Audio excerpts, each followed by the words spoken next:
గురుపత్వంత్ సింగ్ పన్నూని హత్య చేయడానికి నిఖిల్ గుప్తా అలసిపోయి తనపై నేరం వేసుకున్నాడు. అప్రూవల్గా మారలేదు, నేరమే తనపై వేసుకున్నాడు. ఎందుకంటే ఎన్నో రోజులుగా న్యాయ పోరాటం చేసిన ఇక్కడ న్యాయం దొరకదు అని ఆయన అనుకొని ఇక తన కుటుంబ సభ్యులను కూడా ఎందుకు అనవసరంగా ఇబ్బంది పెట్టాలి అని నిర్ణయించుకొని ఈ యొక్క నిర్ణయం తీసుకున్నాడు అన్న విధంగా సన్నిహితులు అలాగే ఆయన కుటుంబ సభ్యులు చెబుతున్నారు. అయితే ఈ విషయంలో నిఖిల్ గుప్తా యొక్క భార్య తల్లి ఇద్దరు కూడా ఇంకా షాక్లోనే ఉన్నారు. ఎందుకంటే ఇక ఆయన జీవితం ముగిసిపోయినట్లే. మొదటి నుంచి కూడా పోరాడుతూనే ఉన్నారు. తన కొడుకు తప్పు చేయలేదు, తన భర్త తప్పు చేయలేదు అని పోరాడుతున్నా సరే అమెరికా న్యాయస్థానంలో న్యాయం దొరుకుతుంది అనుకున్నారు. కానీ చివరికి ఆ నేరాలని అతనిపై ఎలాగైనా సరే మోపడానికి అన్ని విధాలుగా ప్రూఫ్స్ అన్ని కూడా అతని వైపే ఉన్నట్లుగా, తప్పు నేరం అతని వైపే ఉన్నట్లుగా చేయడం వల్ల అతడైతే అలసిపోయి ఇక నాకు న్యాయం దొరకదు అని ఒప్పుకున్నాడు. కాబట్టి ఇప్పుడు అతనికి 40 సంవత్సరాలు జైలు శిక్ష పడే అవకాశాలు ఉన్నాయి.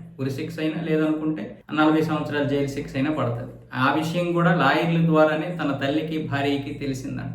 ఏదేమైనా సరే అమెరికాలో ఇప్పుడు భారతదేశం వైపు ఏదో ఒక విధంగా ఏలు చూపించడానికి ఈ విధంగా అమెరికా న్యాయస్థానం తన ఇష్టం వచ్చినట్లుగా ఆడుతుంది అనే ఒక అపవాదు కూడా ఉంది, విమర్శలు కూడా ఉన్నాయి. కానీ అమెరికా న్యాయస్థానం దీన్ని ఏం పట్టించుకోవడం లేదు. భారతదేశానికి చెందినటువంటి ఒక అధికారి ఇప్పుడు ఈ నిఖిల్ గుప్తాకి డబ్బులు ఇచ్చి తనని ఏర్పాటు చేసినట్లుగా అమెరికా చెబుతుంది. అయితే నిఖిల్ గుప్తా ఇక్కడ గురుపత్వంత్ సింగ్ పన్నూని చంపడానికి అమెరికాలో పనిచేస్తున్నటువంటి ఒక ప్రభుత్వ ఉద్యోగిని నియమించుకున్నాడు. ఆయన ప్రభుత్వ ఉద్యోగి అని ఈయనకి తెలియదు, అతను ఒక అధికారి.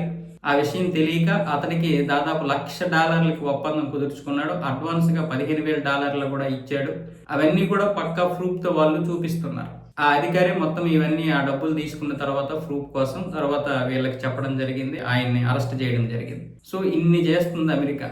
అమెరికా ఏ విధంగా అయినా సరే, అంటే ఇప్పుడు ఒక మనిషి ఇంకొక మనిషిని చంపడం కాదు, ఇక్కడ ఒక దేశం ఇంకొక దేశం మీద దాడి అన్న విధంగా అమెరికా చూపించడానికి ప్రయత్నాలు ఇవన్నీ. గురుపత్వంత్ సింగ్ పన్ను అనేవాడు ఉగ్రవాది అని మనం ఎప్పుడో చెప్పేసింది భారతదేశం. గురుపత్వంత్ సింగ్ పన్ను అనేవాడు ఒక ఉగ్రవాది అని భారతదేశం ఎప్పుడైతే వాడిని నిషేధించిందో, వాడి మీద ఈ యొక్క ఇది ప్రకటన చేసిందో అప్పటి నుంచే అమెరికాకి మండింది.